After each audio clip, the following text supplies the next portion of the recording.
नमस्कार। 23 अक्टूबर 2022 एक ऐसा दिन जिस दिन इंडिया और पाकिस्तान दोनों आमने सामने होंगे T20 वर्ल्ड कप में। ऑस्ट्रेलिया में ये हो रहा है और ये मैच 23 अक्टूबर वाला इंडिया पाकिस्तान का पहला मैच जो होगा, ये इनफैक्ट ग्रुप का पहला मैच है इंडिया पाकिस्तान का, और ये मैच होगा मेलबर्न में। इनफैक्ट ऑस्ट्रेलियंस इसको होस्ट कर रहे हैं और ये टूर्नामेंट 16 अक्टूबर से 13 नवंबर तक होगा। ये जो मैच है, मैं इस मैच के लिए स्पेशली क्यों बोल रहा हूँ, अभी ये शेड्यूल सामने आया और ये जो मैच है इसमें सबसे बड़ी चीज़ ये होगी कि शेख राशिद के हिसाब से इस्लाम की फतह का दूसरा मौका। खैर, बहुत सारे लोगों ने इस पर इत्तेफाक नहीं रखा, लेकिन बहुतों ने रखा, इस्लाम की फतह बताया।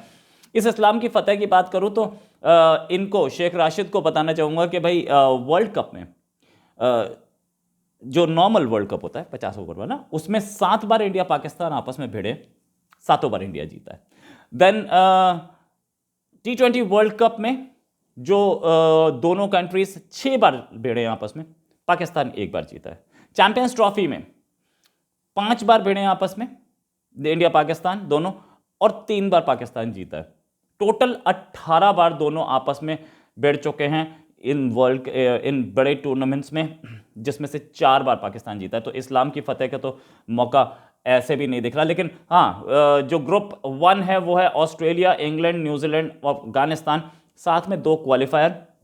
ग्रुप बी में India, Pakistan, south Africa, Bangladesh और 2 क्वालिफायर रहेंगे अभी इसमें। जहाँ तक बात ये कि ये एक मौका होगा डूबते हुए पाकिस्तान क्रिकेट बोर्ड के लिए कि हम अपने बोर्ड को कैसे उभारें, वहाँ जाके खेलेंगे, साथ में हम ये दिखाएंगे कि हम लोग खेलते हैं और हमारी क्रिकेट जो है वो सेफ है। इनफैक्ट अभी तो लाहौर में एक जो ब्लास्ट हुआ उसके बाद तो सेफ्टी ताक पे, लेकिन ये लोग ज़रूर प्रोजेक्ट करना चाहेंगे कि हमारा कंट्री सेफ है और आप आके खेलिए। साथ में पाकिस्तान चाहे पाकिस्तान चाहे तो बोल सकता है कि वो इंडिया के साथ नहीं खेलना चाहता, क्योंकि भाई इंडिया ने 370 लगा दिया। बोलेगा नहीं, वो तो मुझे भी पता है, लेकिन क्योंकि रमीज़ राजा बहुत दिन से कोशिश कर रहे हैं ना कि भाई इंडिया पाकिस्तान का एक टूर्नामेंट हो जाए, नहीं तो क्वाड्रिलेटरल टूर्नामेंट आ जाए, 4 खेले साथ में। कोशिश तो बहुत दिन से है, और डूबते हुए उनका तो खुद ही वर्ड्स था रमीज़ राजा के कि भाई इंडिया जो है वो 80% रेवेन्यू फंड करता है और हमारे पास जो है वो आईसीसी से फंडिंग आती है, और ये सारा का सारा इंडियंस का वैसा है जो जिससे हम यूज़ कर रहे हैं। तो इंडिया से तो पंगा लेना बहुत मुश्किल है, और इनफैक्ट मना करेंगे तो और प्रॉब्लम होगी, रेवलरी बढ़ सकती है या रेवेन्यू डाउन हो सकता है। और वर्ल्ड कप का ऑर्गेनाइजर ऑस्ट्रेलिया भी शायद इसको पसंद ना करे। पिछली बार हम खेलना इंडिया की मजबूरी थी क्योंकि इंडिया होस्ट था, इस बार इंडिया नहीं है, तो इंडिया बोल भी सकता है कि हम ना खेल रहे, हम तो नहीं खेलते, कर लो जो करना है, और ये भी बोल सकता है कि नहीं हम खेलेंगे क्योंकि क्रिकेट वो है, क्रिकेट का मामला है और क्रिकेट है। क्या इनफैक्ट लेकिन पाकिस्तान का जो स्टैंड रहा है, अभी अगर इनकी नेशनल सिक्योरिटी पॉलिसी हटा दी जाए जिसमें उन्होंने बोला कि हम 100 साल तक इंडिया से बेटर रिलेशंस चाहते हैं, उससे पहले जो इनका स्टैंड था कि हम ट्रेड नहीं करेंगे। क्यों नहीं करेंगे? इसलिए कि 370 वापस लगाओ तब करेंगे। तो क्रिकेट खेलना, क्रिकेट ट्रेड से ज़्यादा इंपॉर्टेंट है क्या, जो खेलना चाह रहे हैं या खेल रहे हैं? खैर एनीवेज, ये तो इमरान खान बताएंगे, मैं क्या बताऊंगा। सच ये है कि जहां पैसा आता है वहां वो 370 भूल जाते हैं, और इस टूर्नामेंट से भी पैसा आएगा, इसलिए वो चाह रहे होंगे कि पैसे के सामने झुक जाओ। 370 कश्मीर बाद में देखा जाएगा, 370 कश्मीर पूछता कौन है, 370 तो हम ऐसे ही यूज़ करते हैं। अच्छा, लेकिन पाकिस्तान को 2-3 चीज़ें ध्यान रखनी पड़ेंगी। पहली चीज़ कि उनका कोई कैप्टन जाके शेन वॉर्न के पास या किसी कैप्टन के पास जाके ये ना बोले कि $1 लाख हमसे ले लो और मैच हार जाओ। वैसे तो $1 लाख देंगे कहाँ से, अब तो पैसा ही नहीं है। उस ज़माने में जब दिया था उस समय हुआ, लेकिन अब तो नहीं है पैसा।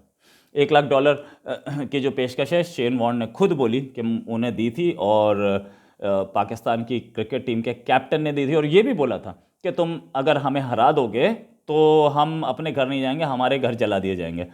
पता नहीं अब भी हो सकता है ऐसा है। वो श्रीलंकन की जिस बेचारे को जलाया गया था उसकी यादें अब भी ताज़ा है सबके सामने, तो हो सकता है कि जिंदा भी जला दिया जाए। भरोसा नहीं, इस्लाम की हार होती है, जहाँ इस्लाम का नाम आता है वहाँ किसी को भी जिंदा जलाया जा सकता है। और जब शेख राशिद ऐसा बोलेंगे कि इस्लाम की फतह है, तो इस्लाम की हार भी होगी इस बार, राइट? हो सकता है जीत जाए पाकिस्तान, लेकिन अगर हार गए तो इस्लाम की हार हुई, और इस्लाम की हार पे तो जिंदा भी जलाया जा सकता है, इसमें कोई शक नहीं। पाकिस्तानी पॉलिटिशियंस हैं, वो कुछ भी करवा सकते हैं। दूसरा, वो कोविड टेस्टिंग को बेटर रखें। कोविड टेस्टिंग उनकी ऐसी थी कि पिछली बार न्यूजीलैंड टूर पे अपने घर से पाकिस्तान से टेस्टिंग करके उनकी टीम गई और वहां जाके कोविड पॉजिटिव निकले प्लेयर्स। भाई टेस्टिंग कैसी थी? वो टेस्ट किट चाइना से आई थी क्या? खैर एनीवेज, इस पे भी क्या बोले हम, इनकी अपनी मर्जी है, लेकिन उनकी कोविड टेस्टिंग और प्रोटोकॉल्स बड़े खराब है पाकिस्तान के। केसेस बढ़ रहे हैं, लेकिन केसेस जो बढ़ रहे हैं उसमें भी हकीकत सामने नहीं आ रही। जिस आदमी को शक हो रहा है उसकी भी टेस्टिंग नहीं हो रही, जिसको सिम्टम्स देख रहे हैं उसकी भी टेस्टिंग नहीं हो पा रही है। टेस्ट किट महंगी है, वो टेस्ट नहीं कर पाए, और साथ में टेस्टिंग की प्रॉब्लम भी है। तो इसीलिए इतने कोविड केसेस दिख नहीं रहे हैं जितने एक्चुअल में हैं। ये बात पाकिस्तानी भी मान रहे हैं कि कहीं ना कहीं गवर्नमेंट छुपा रही है। लेकिन पाकिस्तानी गवर्नमेंट तो ये एक राहुल गांधी का ट्वीट लिया ना और दिखा दिया कि इंडिया में कोविड ज़्यादा है और गवर्नमेंट कम बता रही है।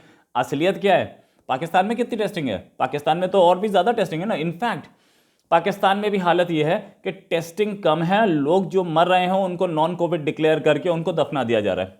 क्यों दफना दिया जा रहा है? सिर्फ इसलिए दफना दिया जा रहा है कि भाई ये मर गया, अब क्या करें हम, टेस्टिंग किट तो हमारे पास है नहीं। असलियत पाकिस्तानी को आकर के इसे डिनाई करना चाहे तो डिनाई कर दे, फैक्ट्स के साथ डिनाई करे, टेस्ट कितने हुए हैं और वो कितना है, और हॉस्पिटल्स कराची के सारे भरे क्यों हैं, कितनी टेस्टिंग हो रही है कराची में, पॉजिटिविटी रेट कितना है। इसका पॉजिटिविटी रेट जो है वो 100% नहीं जा सकता ना भाई। वो 10% से ऊपर जाए तो खतरे का मामला। इसका मतलब आपको टेस्टिंग बढ़ानी पड़ेगी। तो आज से 3 महीने पहले टेस्टिंग कितनी थी और आज कितनी बढ़ाई गई है? तो वो सब ये फैक्ट्स पाकिस्तान बता दे एक बार, हम तैयार हैं उसके लिए। नहीं, पाकिस्तान नहीं बताएगा, क्योंकि पाकिस्तान को पता है अरे टेस्ट किट खरीद, खुद तो अपनी बनाई नहीं, खरीदनी पड़ेगी कहीं से, या चाइना की वो टेस्टिंग किट लेगा जो कि बिल्कुल यूजलेस है। तो पाकिस्तान के पास डॉलर नहीं तो खरीदे कहाँ से? तीसरा, एक और चीज़, एक सबसे इंपॉर्टेंट चीज़ इनफैक्ट, अपनी वर्ल्ड की बेस्ट स्पाई एजेंसी ISI को बोले कि एक नज़र रखे हमारे सारे टिकटॉकर्स पे। कहीं किसी ने मेल कर दी तो किसी ऑस्ट्रेलियन प्लेयर की वाइफ को, तो वो हो सकता है कि पाकिस्तान को मना ही कर देंगे, तुम बताओ। ये भी मेल की जा सकती है कि पाकिस्तान की जो टीम है वो अपने साथ बॉम्ब लेके आ रही है, हथियार लेके आ रही है, तो हमारे टिकटॉकर्स की मेल सीधे वहाँ के प्राइम मिनिस्टर पढ़ते हैं। तो ये भी ज़रूरी है कि ISI हमारे टिकटॉकर्स पे नज़र रखे, उनके फ़ोन की हैकिंग करे, उनके सिस्टम्स की हैकिंग करे, ताकि एक बात तो क्लियर हो जाए ना कि भाई आपकी जो आपके पास जो क्रिकेट को, अभी तो एक स्टेटमेंट आया ना उनके शेख राशिद का कि ये जो ब्लास्ट है जो लाहौर में हुआ ये हमारी इकोनॉमी को ख़राब करने के लिए है और ये क्रिकेट को ख़राब करने के लिए है। बोल दिया, मेरे कल के स्टेटमेंट में था, मेरे कल के वीडियो में था कि ये बोलने वाले हैं, देख लेना। खैर, सच ये है कि हमारे टिकटॉकर्स पर नज़र रखे और इंडिया की रॉ पे नज़र रखे कि इंडिया की रॉ तो कहीं कोई मेल नहीं कर रही, और मेल कर दे क्या भरोसा, और ये बोल दे तो वो बोलें कि नहीं भैया ये इनकी क्रिकेट टीम तो हथियार लेके आ रही है, बॉम्ब लेके आ रही है, और हम इनको अंदर घुसने नहीं दे सकते, या इनको खेलने नहीं दे सकते, या उनको क्वारंटाइन में डाल दे 15 दिन के लिए। क्या करें? तो ये भी ज़रूरी है पाकिस्तान के लिए। ये 3-4 मशवरे बहुत ज़रूरी थे। बाकी इस बार इस्लाम की फतह तो देखेंगे, हम चाहते हैं कि इस्लाम फतह करे और दूसरी बार फतह करें क्रिकेट के मैदान पे। भले ही अपने कंट्री में कुछ भी होता रहे, अपने कंट्री में वो इस्लाम की फतह जो है वो जाकर के वर्ल्ड बैंक में क्रिश्चियंस के सामने आप घुटने टेक के खड़े हो जाएं कि इस्लाम वहाँ कहीं जीत रहा होगा, यार यहाँ तो तुम्हारे सामने भीख मांग रहा है, दे दो इस्लाम को, इस्लाम पे भीख मांग रहा है, ये कर लें, कोई प्रॉब्लम नहीं है। लेकिन एक बार इस्लाम की फतह ज़रूर दिखा दें, हम भी उसका इंतजार करेंगे। इसी के साथ एक और खबर के साथ फिर हाजिर होंगे। नमस्कार, जय हिंद।